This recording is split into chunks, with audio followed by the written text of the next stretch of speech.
So today we're going to talk about the analysis section of your inquiry project. And this section tends to be the most difficult to write because you're really having to look at your data, make some story out of your data, and understand what is that data telling you.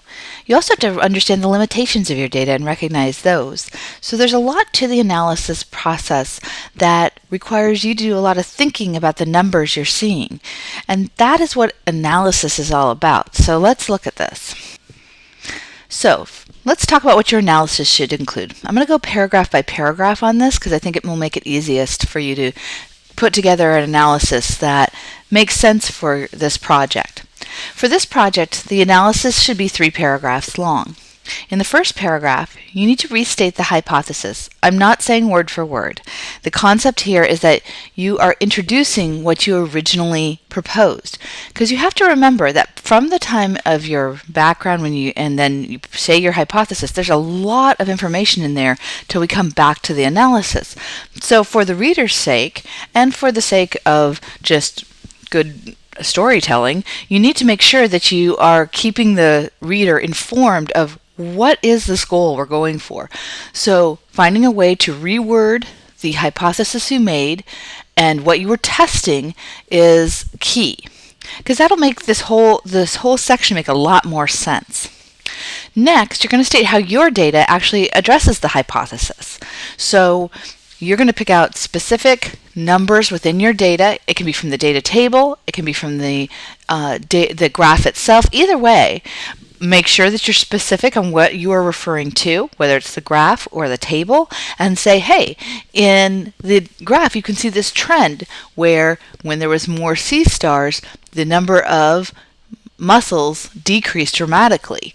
And this is some evidence of competition or predator-prey type of relationship. So the key here is to say, okay, what's going on in this location and how are the numbers that I just proposed, how do they work with my hypothesis? This is what this section looks like. And of course, a paragraph should have a minimum of 3 sentences and may have anywhere up to 5 or even 6 sentences. So just so you get an idea for how much explanation you're going to need to be giving about these numbers. Second paragraph, here we go. What should this analysis include? Well, how does your data relate to your background information? Remember, you've written background information about this creature you've just looked at in general. So you can talk a little more broadly in this second paragraph about general interpretations you might have, and not focused exactly on the numbers, but kind of focused on, hey, where did you see this creature? Was it actually, when you observed it, was it actually in the mid-tidal zone like you expected, or the low-tidal zone like you expected? And that would be based, of course, on your third paragraph from your background, where we talked about abiotic factors and tidal zones.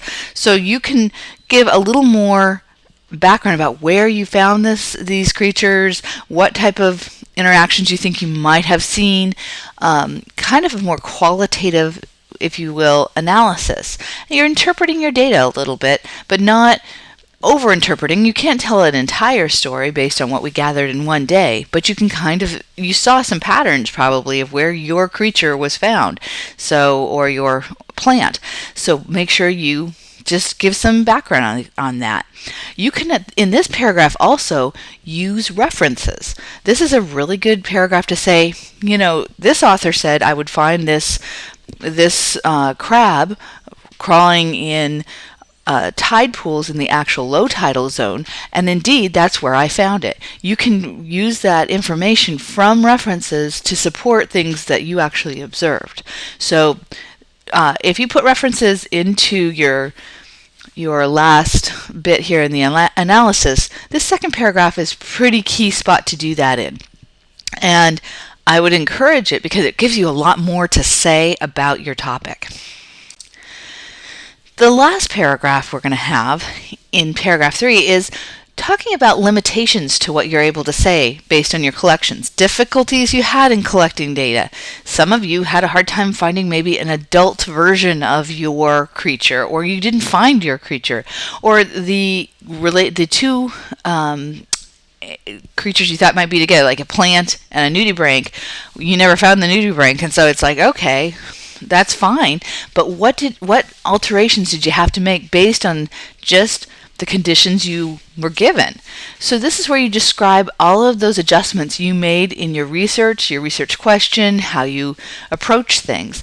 And this is not saying there's huge errors in what you did. It's saying these are the limitations of what I can know on my data. If there's some error also, it's a time to point that out as well. So you can point out, we didn't measure precisely meters squared, we did an approximation, things like that. Or we took the area of the tide pools, but we didn't necessarily include that in our graph. Anything that you find is a limitation to what you have done. And I am happy to help you with that as we're moving along on it. Finally, give a description of the next experiment you would do to answer your question more completely.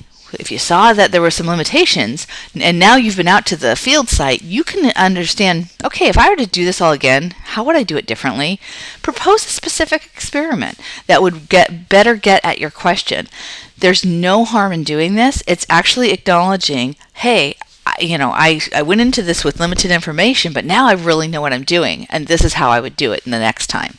So this should give you a good guide as to what the analysis should include, and as we're working on it in class, feel free to ask me all sorts of questions about how you can actually make these 3 paragraphs really work for you.